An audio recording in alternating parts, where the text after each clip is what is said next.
Loud. Well, hello, everyone. Welcome. Welcome. Happy that everyone got to join us. Last week was chapter 3, trust. This week, we're going to be talking about this thing called perception. And lots of things that can be either a misperception or a correct perception, or sometimes people have a missing perception about emotions. And so you're like, what do I do with all these perceptions? So let's get started. I'll start the slides with this right here. We'll go here. Is everybody able to see what I'm sharing? Yes. Awesome. Well, we are on session 5, chapter 4. And one of the things I wanted to just remind everybody, if you noticed, and it's one of the favorite things in the chapter, it says it right here. So sorry, got to remind everybody, hey, it's being recorded, so others can view it. Like when I logged on, Jolene was watching session 3 to get prep for session 4, so that's awesome. No transcript apps. And then rather than sharing your thoughts in the chat, if you could maybe Larry, what is it? It's Q&A along the way, right? Q&A along the way. That's right. So that's what we want right there. And then the first thing I wanted to bring up, if you noticed on page 87, it does say all of us are where we are because we made choices with the knowledge and the skills available to us. So the first thing that we have to remember is that I remember is that when it comes to leadership, just because I know what leadership is about, it doesn't always mean I know how to put it into practical application. Leading people, leading projects, leading organizations. They're all somewhat similar to, and yet a little different from. I want to weigh in here, so I'm going to just read it. And I want somebody or many people to maybe say, because this was written in the chapter right here. And I grew up by being told in grade school and high school and university that knowledge is power. And then I started realizing, that sometimes when you're really smart, but you're really rude, I don't really want your opinion. And I don't really give you any power because I don't really ever ask you any questions. So what Dan and I wrote was knowledge applied is power. Anybody on the call kind of seeing that evolution? When I think of super intelligence, that's going to be here in the next 5 years. We're already at kind of the AGI, the general intelligence. We've got the collective of most humans, but in the next 5 years, the computer smarter than all humans. So knowledge will kind of be a commodity, and that will kind of be the wind in the air. How we hang up our sail will kind of let the client, the coach, kind of see what we bring to the table. Anybody got any thoughts on this right here? How you've noticed it maybe switch? Or maybe you think, you know what? It still is knowledge is power, and here's why.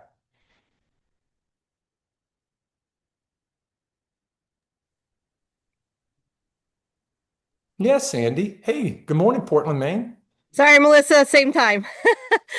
Um, so I've been thinking about this a lot lately, and I think it's more because I'm more in wisdom, right? So I have knowledge and I have heard it in leadership for 35 years. Knowledge is power. And um and I know a lot of really smart people who have like Mensa IQs at 140 who have no common sense. So just as I've been thinking about knowledge applied is power, I also believe the experience of wisdom is Mm, power because mm, once you experience a situation with your team, you experience something with yourself because of the knowledge, and I'll even go to the emotion, right? Did I make this decision emotionally?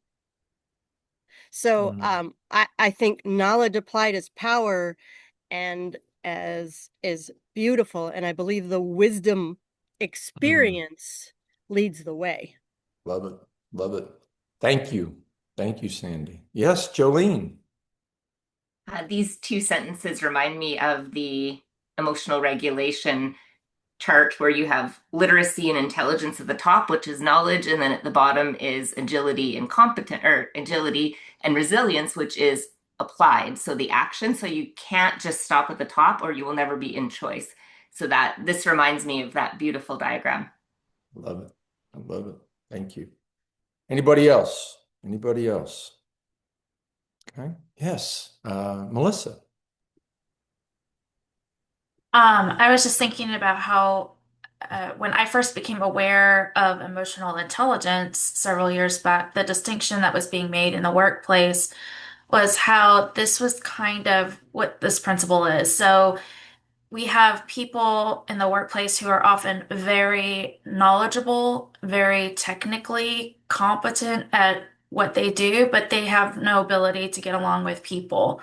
And since people are the main factors in any organization, that was creating a problem. And so this kind of became a way of describing why emotional intelligence was necessary and then what value that it brought. And so I think here we're saying knowledge plus emotions is power. Mm, mm. Now, before we move on, think about what Sandy said, wisdom, and think about what Melissa just connected. So when I married my wife, when I asked my wife to marry me, it was not intellect. It was not like, well, it makes a lot of sense that you and I get together, Susie. When I bought the first home, there was some intellect, but there was also a truckload of emotion. And those two together allows you, I think, to make more of a wise decision, a smart and right, healthy and successful one. If it's intellect, I bet you it'll be smart and right. Will it be healthy and successful? I don't know. I don't know. But when you pair both of them together, it goes back to what Melissa just connected and what Sandy brought up, a wise decision. And that allows everyone to maybe move a little bit differently, but apply that power in a more what? Shared and collaborative way. So I love it. I love it. I love it. Yes, Sandy, one more thing. Absolutely. Yes. So in the last probably 6 months, my coach has helped me somatically, right? Mhm. So one of the things I realized over the years, and I think this is again 5 years, 3 years, four, is a real leader is going to know first how my body is is ready because I was very much tight, right? Or Mhm. always my shoulders. And so what I'm becoming a better communicator and I shift out of my knowledge, Mhm.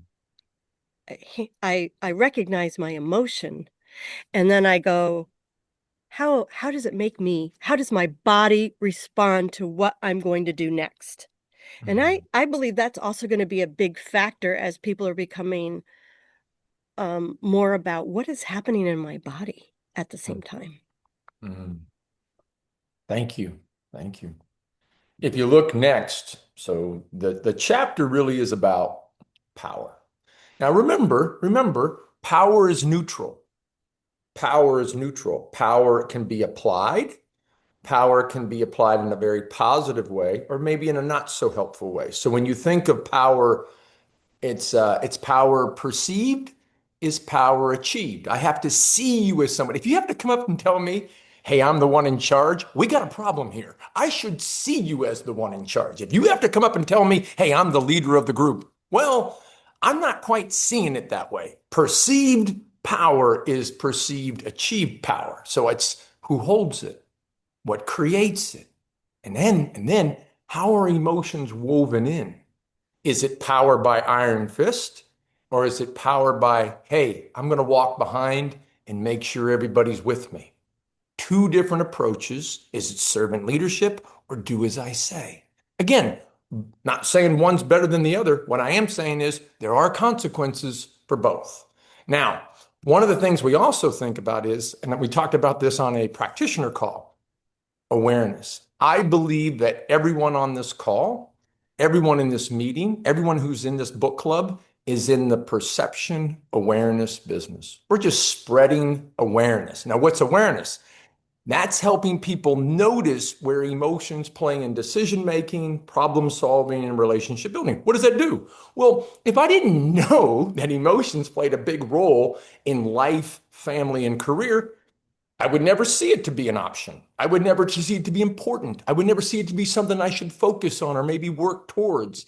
That affects your attitude. Now, your attitude is what you think, it's what you feel, and it's what you value, your attitude. Now, most people know this attitude drives behavior. And that's the way I treat and act when Melissa sends me an email. Remember, you respond to some emails, you don't respond to all of them. Based on what? How does one see? I call some people this, I call some people that. The worst thing for me to be called by a client is a trainer. When they see me as a trainer, I'm like, oh, not that that's all that I am, but I'm more than that. That's 1/10 of what I do. It's like walking up to a football player saying, hey, aren't you in the wind sprint business? And they're like, no, I'm in the game winning business. Wind sprints is part of what I do. So when you say to somebody like a Jolene, are you in the expense business? Well, no, I travel for work, but expenses is a little, oh, that's all I see you doing. So one thing that we have to remember is there's 4 words in the English language. How does one see? How does one see wisdom? How does one see emotions? My 2 brothers and my dad, they don't understand me. They have no idea what I do. They're like, this is the craziest thing. My dad leaned over on Saturday. He literally leaned over on Saturday when we were all celebrating my little brother in town. He goes, are you able to make money doing what you're doing? And I'm like, oh my gosh, Dad, it's okay. I'm gonna live. I can still help my family. Now look at this.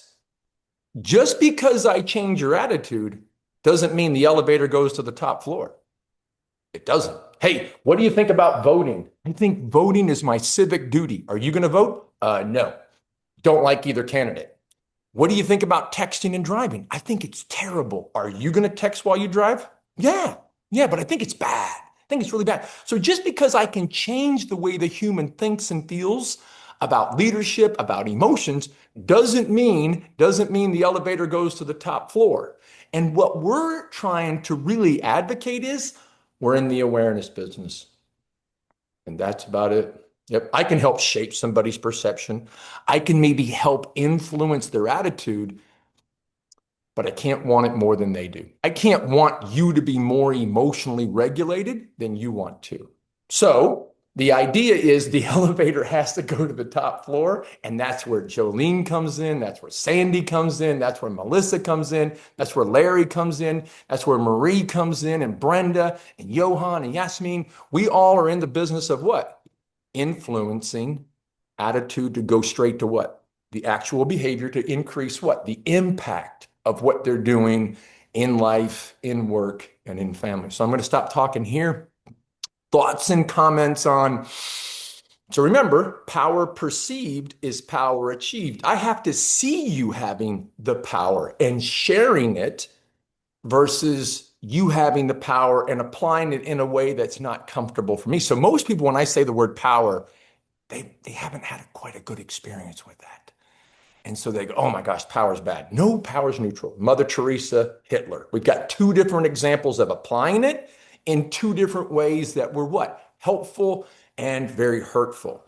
Anybody else have anything you want to add or maybe clarify just on where perception sits, where we sit in the marketplace on emotions, and what the ultimate goal is with change in behavior? Or maybe having somebody maybe act or treat somebody a little differently.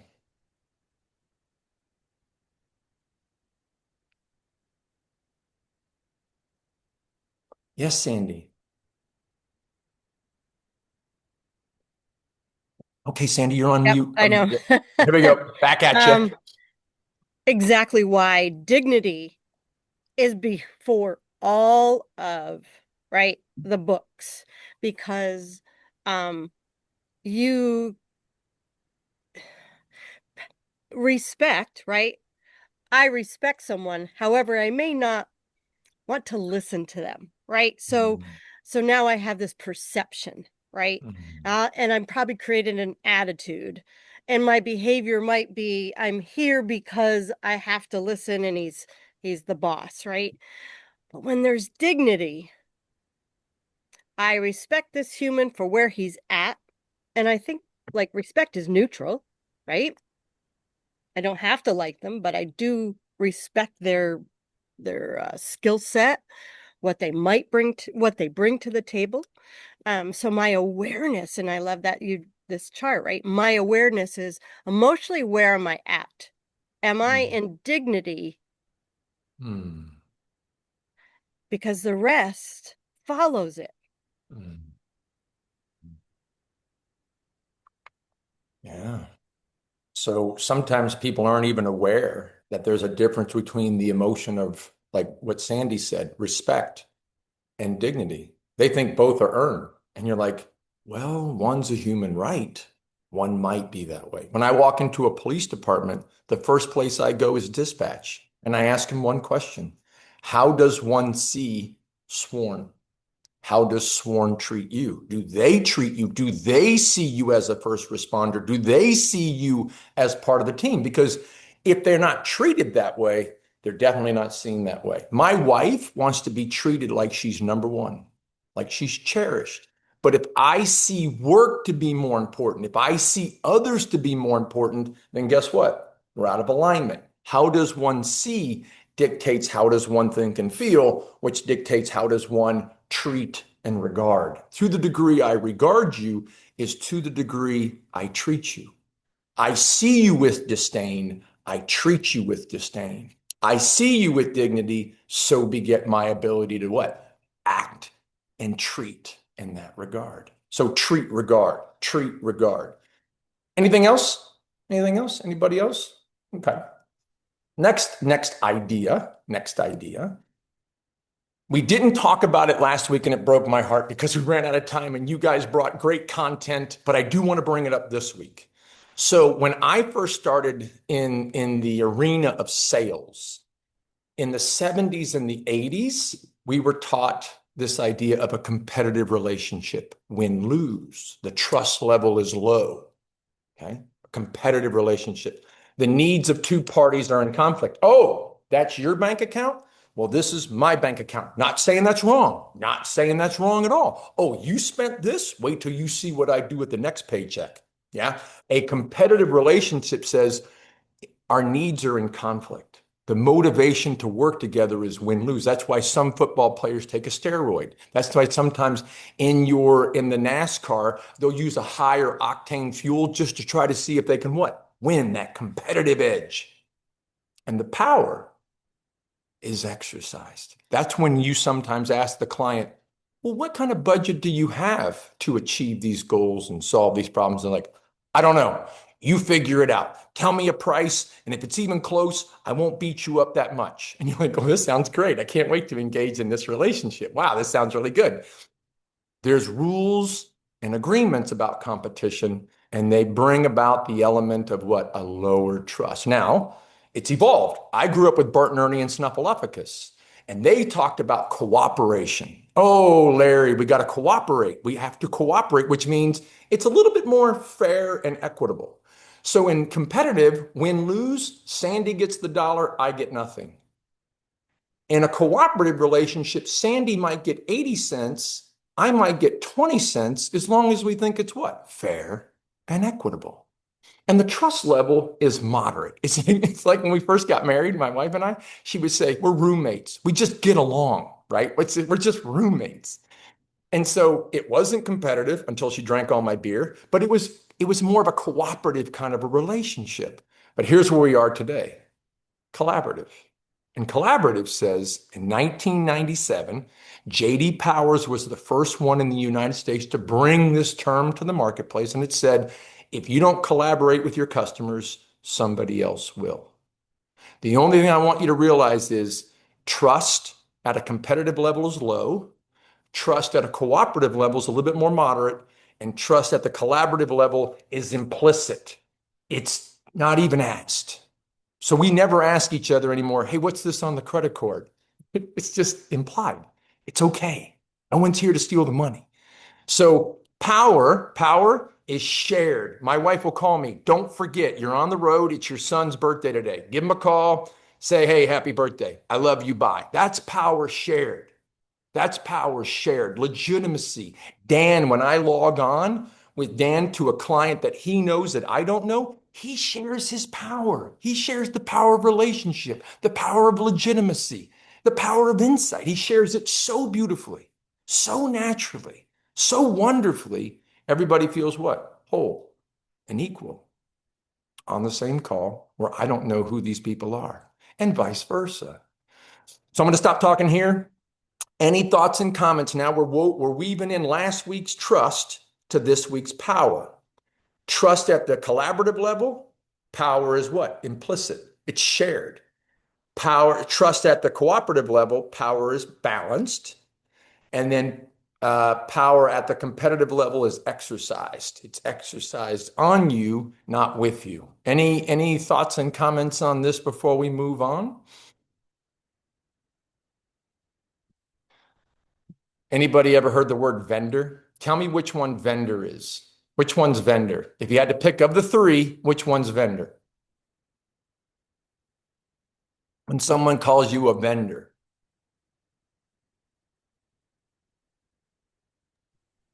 Cooperative? It's competitive vendor, very 1970s. It's when someone says to Brenda, hey, what are your training needs? I just want to know your needs. That's vendor. Supplier would be more cooperative. And then partner, the word partner, value creating partner is one that's more on the and the collaborative side. Yeah. So it's evolving. It's evolving in sales. It's evolving in verbiage of where we are in the world today. So when it comes to dignity and leadership, there was a model in chapter 4, and the model says the organization is responsible. The organization is responsible for setting up the platform, for those in the company, for those in the agency to have better performance development. And guess what? The agency, the organization is responsible for setting it up at 49%. What they also said is that still doesn't mean what? There's going to be a lot of professional development. Just because I set up the stage doesn't mean I'm actually going to have any performance development in my career. What we also said was it's up to the individual. So the most I can give as a stakeholder in your development is 49%. What I'm asking, and what the book is recommending is that you're going to have to give 51. And when I add those together, it does equal a better potential and probability of performance development. Let's put it in another way. When I walk into AA, like I'm going to an AA meeting tonight, and if somebody came up to me and said, hey, will you be my sponsor? I'd say 2 words back. Oh my gosh, thank you. And the second thing I would say is the most I can give in your sobriety is 49%. And as we go on in this journey, I'm asking for you to give 51%. Now, here's what everybody's experienced before. Many people have had humans in a classroom in a similar setting, and they all went through the same performance development working session. They all heard the same thing. They all practiced the same thing. They all read the same thing. And then they walked out the door, and that's where the real work begins. And very few actually put it into what? Personal growth. So there is a big difference between someone who went through some professional development and someone who actually put it into personal growth. And that requires that 51%. So everyone on this call, everyone in this Zoom meeting now sees the most I can give in somebody else's development is 49. I can't want them to be more emotionally regulated than they want to. I can't boss love. I can't boss passion. And I can't boss want to. I can't boss you to want to do this more than you want to. So that's where this model sits in. Can it fit in a home? Sure. Can it fit in a marriage? I don't know. Maybe it's not 49-51. Maybe sometimes it's 90-10. But remember, as long as we think it's what? Fair and equitable. as long as we think it's what? Collaborative and smart and right to do. So these aren't empirical models. The math isn't like, well, this doesn't make any sense. Of course it doesn't. It's an idea that says I'm going to have to give more in order to get something that I've never had. Melissa? I've had a question about this.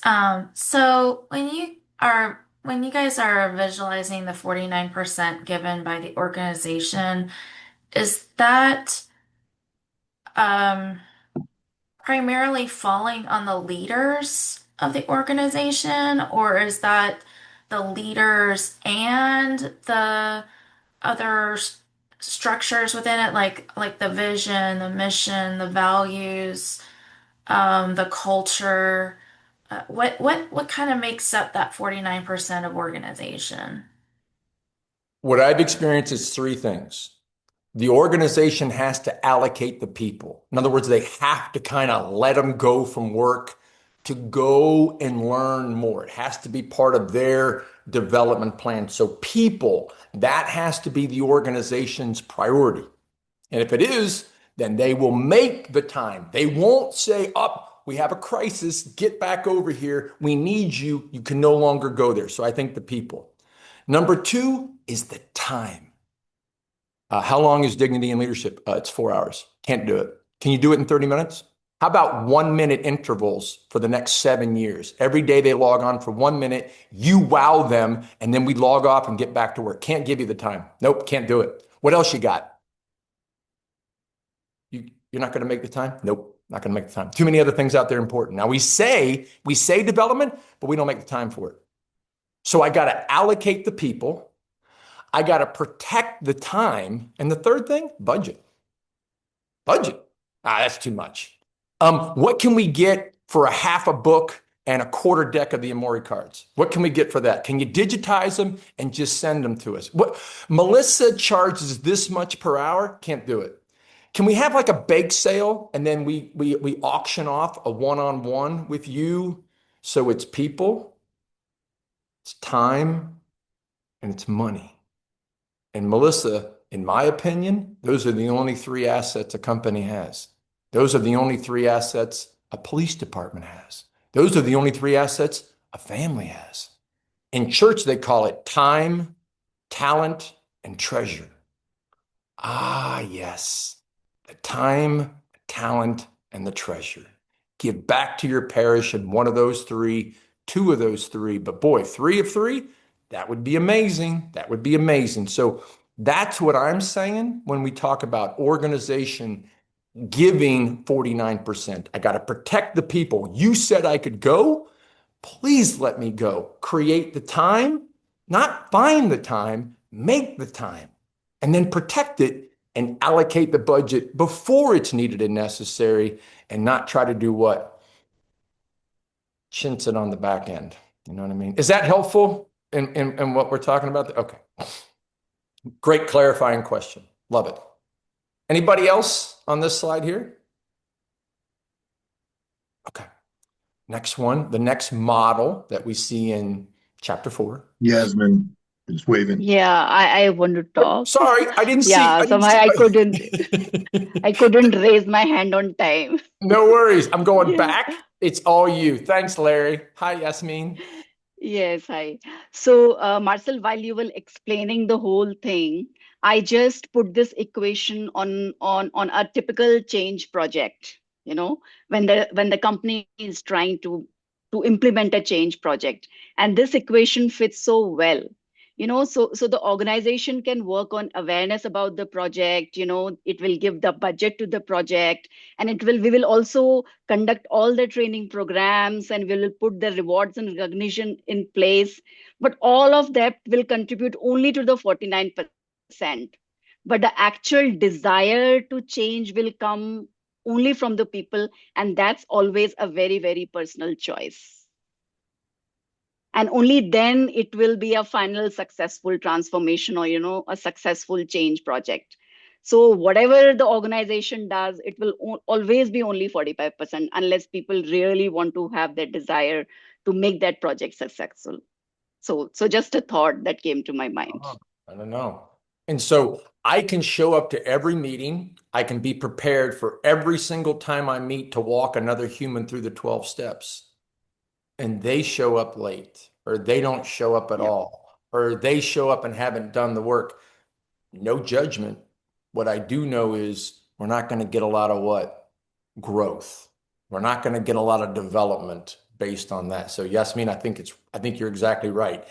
When you have the emotion of enthusiasm, when you have the emotion of just despair, all of a sudden sobriety looks pretty good. But then when you have apathy or resignation or whatever it is, disdain, arrogance, who knows? It just gets a little different. So thank you for that.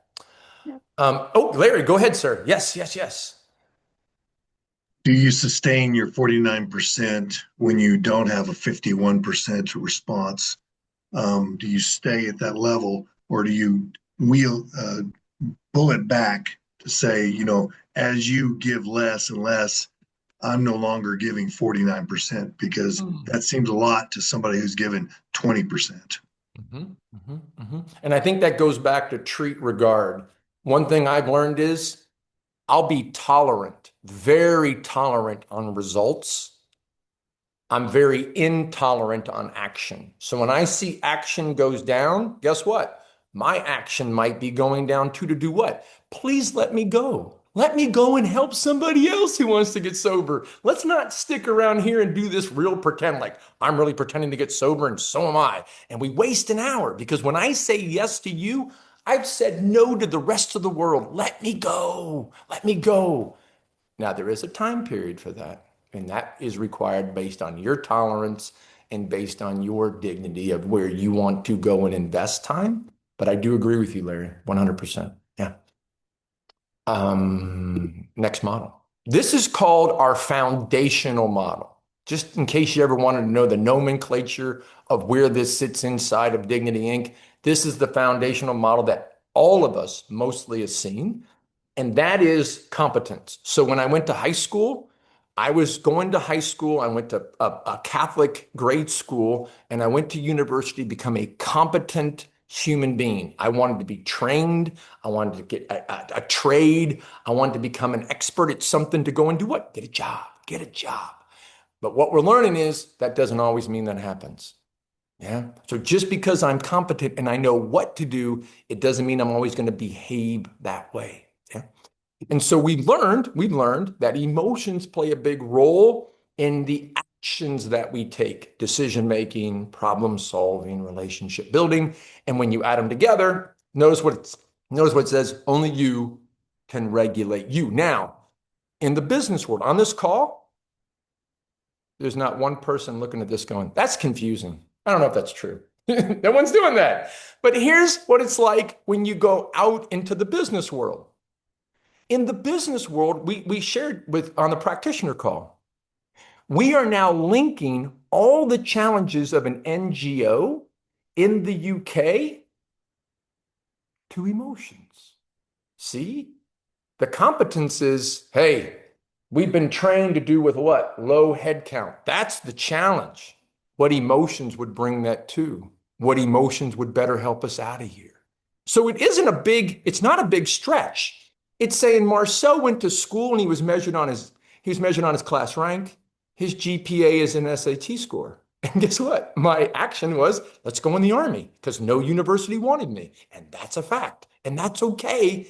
But today, emotions play a big role. And so that's how we can start to do what? Help our clients see we can behave our way into it, but we've also got a chance to behave our way out of it. Yeah? Joe, who is the country principal of India, said, you know what? I'm going to take this model and I'm going to build around the competence side. And so this is what she said. She said, I'm not even going to call it competence anymore. I'm going to call it professional mastery. And I'm not just going to say action. I'm going to say behavior and outcome. And I'm going to break up professional mastery just like we broke up emotional regulation into 4 quadrants. I'm going to break up competence into professional mastery in 4 quadrants. And then we said, hey, Now that I understand that, now I can start bringing it into what? Behaviors. Notice how it says behaviors and not outcomes or actions. So now we can tie DWIs into emotions. And if you don't want to have a DWI, here might be some emotions that might increase the potential and probability of you giving your keys away to somebody else. Prejudice? Yeah, same thing. Falsifying reports, same thing. So behaviors behind every behavior is an emotion. And what we say is sometimes behavior is an emotion without the language to describe it.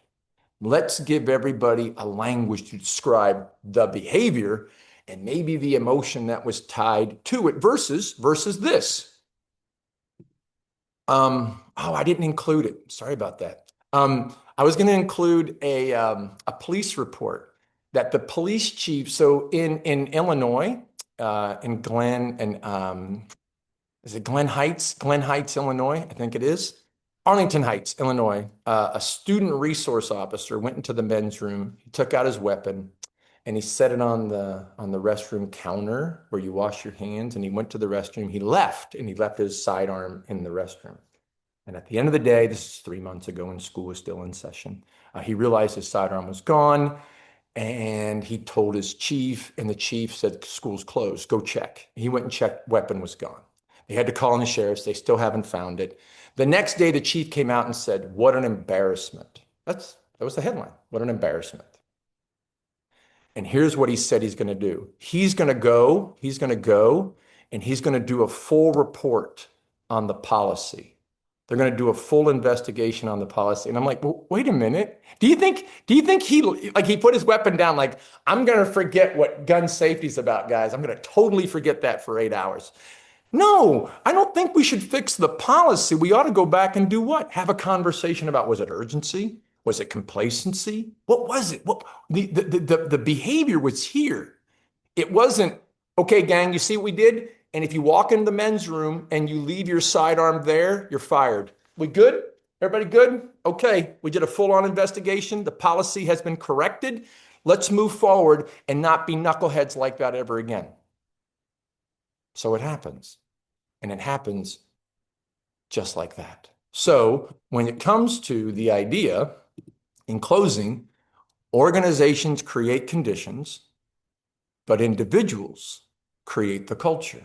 See, the organization has to be able to allow people to do what? Feel emotionally safe and respect it. That's the foundation I got to build my family's culture on. All of my children and my son-in-law are coming home on August the 4th, and they haven't been home in a year. And my conditions when we go on vacation up in Oklahoma is emotional safety and respect. They're going to be bringing in what? Their emotions, and that creates our family culture. Every conversation, every decision, every relationship is filtered through my emotions, my wife's emotions, my kids' emotions. And if we want better organizations, we have to become better emotional stewards of who first? Oh, that's right. I can't blame it on my knucklehead son for ruining my vacation, which he has done before. But whose really was it? It was me. I'm a very sensitive person, very sensitive. And if you take a swipe at me, I'll think about it for a long time. I really will. And so I have to do some work on me, and I am, so that happens when they get here. Yeah. So a couple thoughts before I open it up to everybody here. What are you taking away from today that you can see yourself applying in life, family, and career? And then the second thing is, hey, where would you begin? Where might you kind of say, hey, here's a place to start now that I've read the chapter, now that we've debriefed it, now that we've talked about it, now that I understand, hey, there is a behavior, but boy, oh boy, is it tied to emotion and competency. Boy, there's the policy, but that policy always isn't put into effect because of emotions, and that creates a different behavior. So knowing about and what to do doesn't always mean I'm going to go and do it. So thank you. Thanks for letting me share chapter 4. And yeah, what are y'all taking away?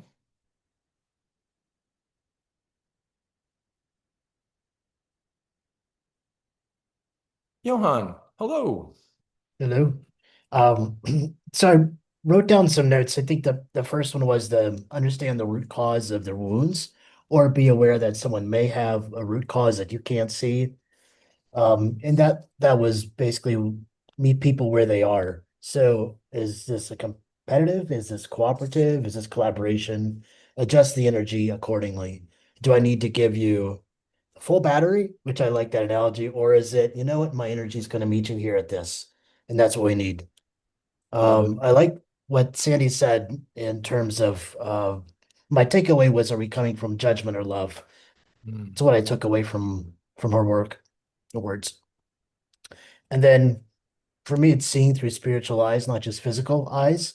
So not just seeing the physical, what's right in front of me, but going out and look at this, what spiritual lesson do I need to learn, etc. Can I apply that into my business? Mm. And then the energy will tell you what the words cannot. Mm. I love it. Thank you. One build on what you said at the very beginning, Johan, and that is, I kind of get sad when someone asks, "Hey, what's wrong with you? What's wrong with you?" And I think what I heard you say is, "Hey, what happened? Hey, what happened to you?" It's a totally different conversation. And what we're talking about, what Dan and I are talking about, is how can we give trauma a language?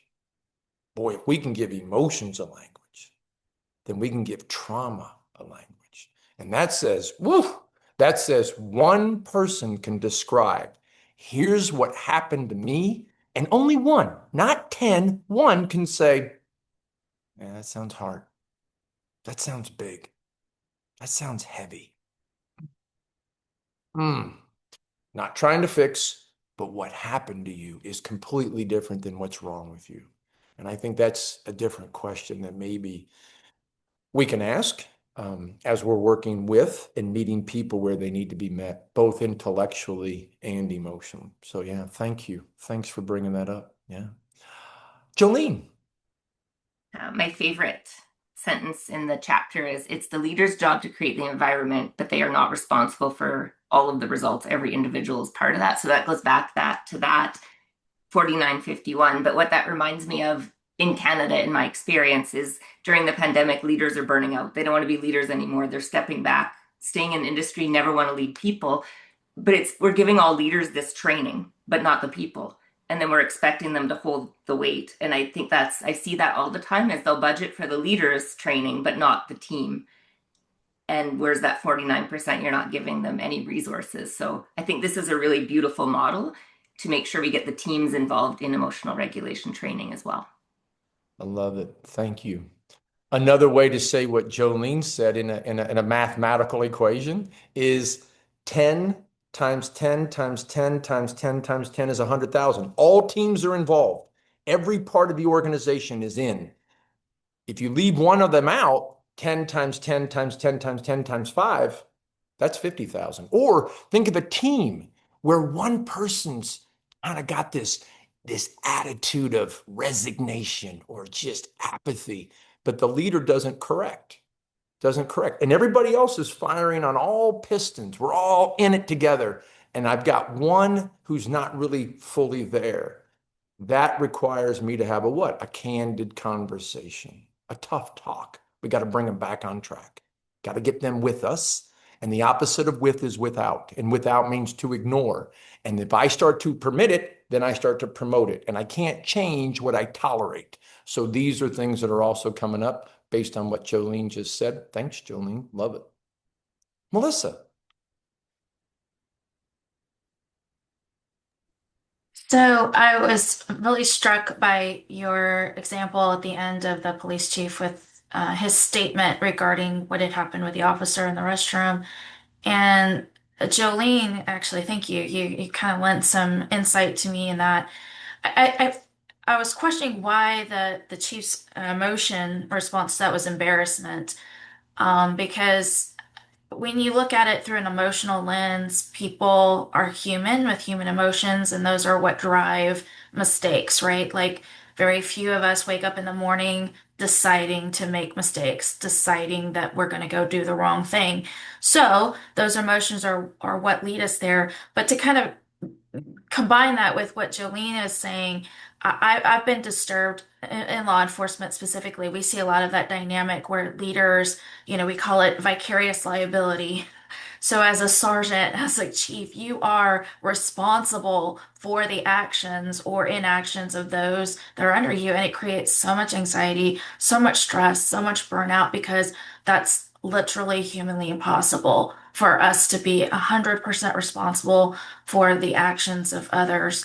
But I think that's just even so much to Jolene's point about we need to be spreading the awareness for our leaders, but also for those who we are being held responsible for, but in also maybe even starting to set right that myth that vicarious liability means that I am 51% responsible as a leader for the actions of those who report to me.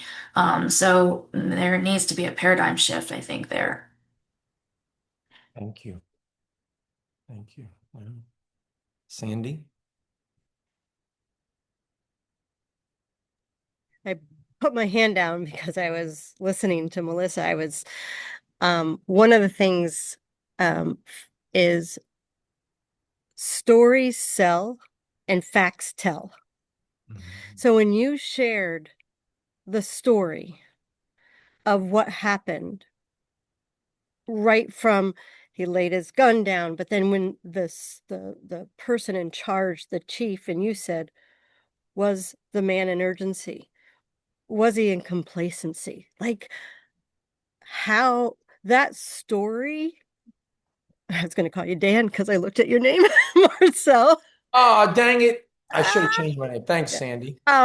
That story just literally flooded me with sadness to know, right? And you said it, Melissa. Melissa, geez, Louise, let me give everybody a new name. Is there's such a responsibility, especially in law enforcement and even in real estate, right? Because we're unreactive, responsible for a lot of money or responsible for people's danger. Is what if that story's told where, hey, chief, let's take a moment in awareness before we go to the policy. Like, what happened? Like you said, Mhm. instead of what happened? Mhm. What if all leaders said, what happened? And again, the teammate may not know other. However, if the leader is more aware of emotional literacy, there could be a better conversation of end result to the end result. Repetition and commitment. Repetition and commitment. That's what it's going to take. Yeah. Hi, Brenda. Hi. Um, One of my favorite sort of metaphors in the beginning was about the chainsaw and Mhm. power and how um, power is neutral, just like a chainsaw. And I was reminded of when we were here for Hurricane Ian, and our neighbor, of course, had a chainsaw.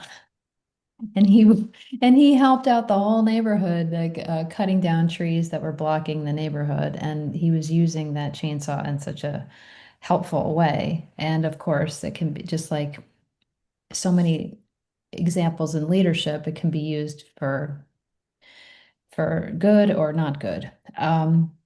So I just thought that was a nice example of just like emotions, that they're neutral and we ascribe power to them. I mean, we ascribe meaning to them. The other thing is like this story, like just to piggyback off what others have said, the story was very powerful for me as well. And it just reminded me of the power of example and the Mm. power of showing in real time, in real life situations where you help people make a different choice. Like, what's a better way what are other ways to approach this? Because we just get into these habitual patterns of behavior and action. But it's like, okay, let's deconstruct this, almost like little mini case studies. And I think each of us could probably come with many examples from our own work and life where we might be able to deconstruct, like, what are some different ways we could approach this? How can we regulate our emotions? What are our choices here? Because I think so much of it comes back to, yes, you have choice. Mm, You might not think so in the moment, but yes, you have choice. love it. You remind me of that principle that says sometimes we are blind not because our eyes are closed, but because Brenda never really quite showed me what I'm looking at. And I believe that everybody kind of has that comfortableness with policy. So they fall back on policy and not comfortable with emotions. And so they are comfortable with rewording the policy. This over here, not so black and white, a little bit maybe unknown. Boy, I sure do love policy. But when somebody's sitting next to them, guiding, talking it through, enabling, it's a different conversation. So yeah, Brenda, I agree. I agree. Larry? That story is interesting because all the police officers got the message that this is a place where you do not get to fail. You do not get to make a mistake. Other organizations, you can make a mistake, and you can talk about this in kindergarten, and you can talk about it in a touchy-feely consultant meeting about how easy it is to make mistakes and how we ought to be. But they heard loud and clear, do not make a mistake.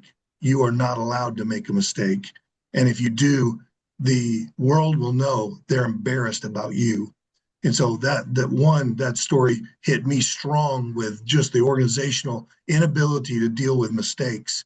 And in those zones, those areas where you need to, well, maybe military goes the same way. You make a mistake. I mean, when other people make a mistake, they refile your taxes. But when you make a mistake, somebody loses their life. So just saying the stakes, I think, go higher, and I think people go underground with the truth as well. They keep it to themselves. It goes deeper down. That just reinforced. We don't talk about stuff. We don't deal with stuff because it's either right or wrong, good or bad, black or white. And so in that, I wanted just to say that, but I wanted to also say that I think it's really hard for consulting and teaching and training to sell, period. But what is the outcome of your training to merit my money going into it? I think our culture is not so good at preventative things. They like the catastrophe and people working in the trauma, but to sell them on if you will give us a day, here are the outcomes of people's lives that will impact your bottom line. Like you will have to train less people, your employees will stay longer, your clients will have a better experience, et cetera. I'm just saying, it's as you were talking, I was thinking it's so hard to communicate the dollar value of consultation in the long run and how to measure it. Thank you. Yeah, when you're in the preventative business, you go to the dentist, dentistry is expensive. Ignoring your teeth is more expensive. You pick, right? Mm-hmm. So brush your teeth. Just brush the ones you want to keep. Do it that way too. I don't care. So there is a performance development. What's the revenue development? And that gets a little bit more difficult, Larry, on the preventative side. Thank you. Hi, Marie. Sorry, every season is allergy season for me. That's We're happy you're here. Welcome to I'm allergy here. season. I was absolutely captivated by that story, but I went down a different hole with it. It sounded like the way you presented the story that this guy, he put his most valuable professional piece of equipment down on a counter and walked out of the room and forgot about it. Or did he? Or did he? And I'm really curious, what was, when did he recognize it was gone? What did he think? How did he feel? How long did that go on? And for me, what's more important than the policy change is how his lack of care Mm. with something so important, how did that happen? Like, he needs care. What kind of handling was he getting as a valuable member of the team? when that happened. Never mind the policy change, fine. But something was, I don't know, I'm jumping to a lot of conclusions. Something was really wrong in that picture. What was happening with him and how is it getting taken care of? I like that So, question. What happened? What happened? Not what's wrong. What were you thinking? What happened? I yeah, love it. I yeah, love it. yeah. I have it pulled up. So just so you guys can see. Yeah. Here's what I was supposed to have pulled up right here. Yeah. So so this happened on May 5th of this year. It says it right here. Unfortunate and embarrassing. Yeah. So classes had been canceled. He left his weapon. Okay. So then one thing you could say is, and here's what the chief said. The Arlington Heights Police Department regrets this unfortunate, and what is that emotion? Embarrassing incident. There's even uses another one. The department will conduct a comprehensive review pursuant, that's an SAT word, to the acceptable policy. We are committed to remaining accountable for our actions. And here's it. Boy, taking responsibility for the frustrating and anger this incident has caused. Three emotions. What are you going to do? I'm going to solve it with a policy. So here's what I wrote. Departments almost always go to policy. I wrote this first because policy feels emotionally safer than examining the invisible human condition underlying the SRO didn't walk in and go, "Oh, you know what? I'm going to forget for the rest of the day that guns are dangerous." They already knew the policy. The SRO already understood firearm responsibility. They understood the consequences. If knowledge was enough, this would have never happened. It would have never happened. Policy investigate what rule was violated, what procedure failed, and what corrective action is needed. The real question is, what emotional, cognitive, behavioral, or environmental state interrupted awareness in that moment? Was it distraction, hurried, fatigue? So, yeah. Hey, Marcel, Yeah. what if they had put, which they never would, Melissa went back to it, right? I was fearful I'd lose my job. Mhm. The person who was in charge of these cadets or whatever, right? Because I'm sure that was there. Like, oh my gosh, I'm in charge. And now what?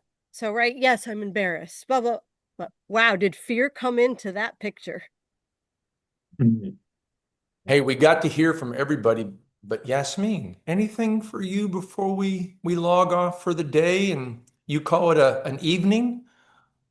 Yeah, or evening. But then, thanks a lot. I mean, the discussion was so good with that example and everybody just sharing their perspective. So, thanks to all of you. I really loved the discussion today. Thank you. Oh, wonderful. Yeah. So the best we're ever going to be is human.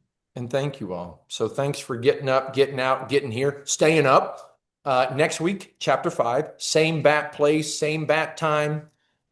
We'll see you later. Bye, Jolene. Bye, Melissa. Bye, Brenda. Bye, Bye, Marcel. Marie. Bye, Sandy. Bye, Johan. Bye, Larry. See y'all later. Enjoy the rest of your day. Bye-bye.